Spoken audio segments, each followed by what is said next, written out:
तरीके की चीज। ये बड़ी एक अजीब सी दास्तान रही जो लोगों के बीच अभी तक नहीं आई, लेकिन जिन्होंने भी इसके बारे में सुना उसको लगा कि यार कुछ तो अजीब था। अच्छा। लोग आजमगढ़ जाने से डरने लगे। कारण मैं बताता हूँ कहाँ से हुआ।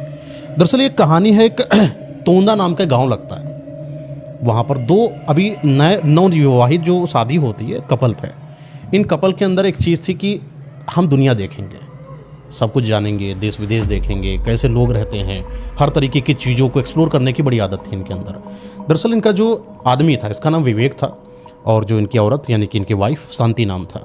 दोनों ने प्लान बनाया कि आजमगढ़ होकर आते हैं और आजमगढ़ के आगे एक जगह लगती है कोकोंडा, वहाँ चलते हैं और थोड़ा सा देखेंगे, हनीमून भी हो जाएगा और अपन लोग घूम भी लेंगे। और थोड़ा उनकी उसी जगह पर जो गांव का मैं नाम ले रहा हूँ उसके 5 किलोमीटर दूर पर उनकी मौसी रहती थी। तो बोले कि वहाँ जाएंगे, इसी बहाने मौसी से भी मिल लेंगे, बहुत समय हुआ मिले नहीं और आज़ादी वाला भी था तो लड़ाई झगड़ा हमेशा रहती थी तो आना जाना भी कम रहा। तो दोनों ने सोचा चलो चलते हैं, चलना होता है। आजमगढ़ पहुँचते हैं। कैसे गए ये भी अपनी एक कहानी है। चलते चलते जब आजमगढ़ पहुँच जाते हैं रात का समय होता है। चल के गए थे? नहीं चल के, मतलब कि इनके पास से कई सारे साधन पहले चला करते थे। किसी का सपोर्ट ले लिया, किसी की गाड़ी बग्घी पहले चला करती थी, थोड़ी बग्घी पकड़ ली, थोड़ी दूर पर बैलगाड़ी पकड़ ली, इस तरीके से एक दूसरे का पलायन हुआ करता था। कुछ रास्ता कवर कर ली खुद पैरों से। आजकल तो कोई इंसान नहीं चलता, पहले के जाते थे। आजमगढ़ पहुँचते हैं लेकिन धीरे धीरे शाम होने लगी। 6 से 7 बजे का समय था। शांति विवेक से बोली कि लगता है तुम्हें कि हम लोग पहुँच जाएंगे? बोला नहीं, तो रात में पैदल चलना पड़ेगा। बोले हाँ। दोनों ने आपस में हिम्मत जुटाई और चलते चलते 10 बजता है, 11 बजता है, 12 बजता है। रात होने को है, दूर दूर तक कोई नहीं। बीच में बबूल के जो पेड़ होते हैं उनके जंगल बने हुए हैं। उन जंगलों से किसी का आवागमन नहीं है। यूँ कहें कि साएं साएं की आवाज़ करती हुई वो काली रात जब आपके ऊपर से गुजरती है तो आपको महसूस होता है कि शायद इस जगह सही नहीं है। कोई एक ऐसा ठिकाना मिल जाए, ठहराव मिल जाए जहाँ पर रुक जाऊँ अगर, तो ये जो अधूरी सी रात है ये अगर ख़त्म हो जाए, जब किरण निकले सूरज की तब निकलो तो मुझे अच्छा महसूस हो। यही चीज़ इनके अंदर महसूस हो रही थी। अच्छा, इनकी किस्मत भी बड़ी अच्छी थी। थोड़ी ही दूर जाते हैं तो इनको कुछ जलने की जो उजाला होता है वो दिखाई पड़ता है। घनघोर रात और उस जंगल नुमा सड़कों पर आपको अगर उजाला दिखाई पड़ जाए तो आपकी इच्छाएं वहाँ पर जाने के लिए अग्रसर हो जाती हैं। ये वहाँ पर गए तो देखा कि वहाँ पर कोई सराय है। सराय मतलब आजकल का होटल। तो देखा कि वहाँ के एक सरदार जी थे जो लोगों का बड़ा ख्याल रखते थे कि अगर कोई आ जा रहा है और इस जंगल में कहाँ ही किसी के पास कोई रहने का ठिकाना होगा तो मैं एक सराय बना लेता हूँ। सराय में लोग आएंगे, रुकेंगे, अपनी रात या दिन काटेंगे कुछ वक्त के लिए, फिर अपना जैसे ही उनका सही समय हो जाता वहाँ से निकल जाएंगे। ये मानसिकता पंजाबी की थी। अच्छा, पंजाबी बुजुर्ग थे तो कुछ समय पहले भी उनकी मृत्यु उसी सराय में हो गई थी। अच्छा।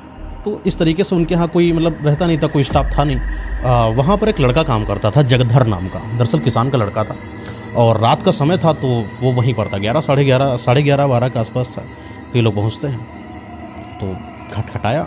बाहर जैसे आपका सराय बना होता है उसके किनारे किनारे लकड़ियों से दरवाज़ा बना होता है जिसको चौपाल बोला जाता है। चौपाल तो लोग लगाते हैं लेकिन किनारे किनारे बाड़ियों से किसी चीज़ को सुरक्षित कर दिया जाए तो उसको चौखंटा बोला गया।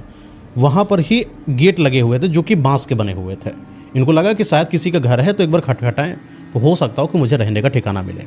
तो खटखटाया, वहाँ से वो लड़का आया जगधर इनको देखता है, क्या बात है? बोला कि मुझे यहाँ पर रहना है। तो बोले कि रहना तो है लेकिन ये जो समय हो चुका है इस समय पर हम लोग किसी को आने नहीं देते हैं। तो बोला कि अब क्या करें, अब रात बहुत ज़्यादा है, अगर आपकी मदद हो जाए भैया तो बड़ा पुण्य का काम होगा।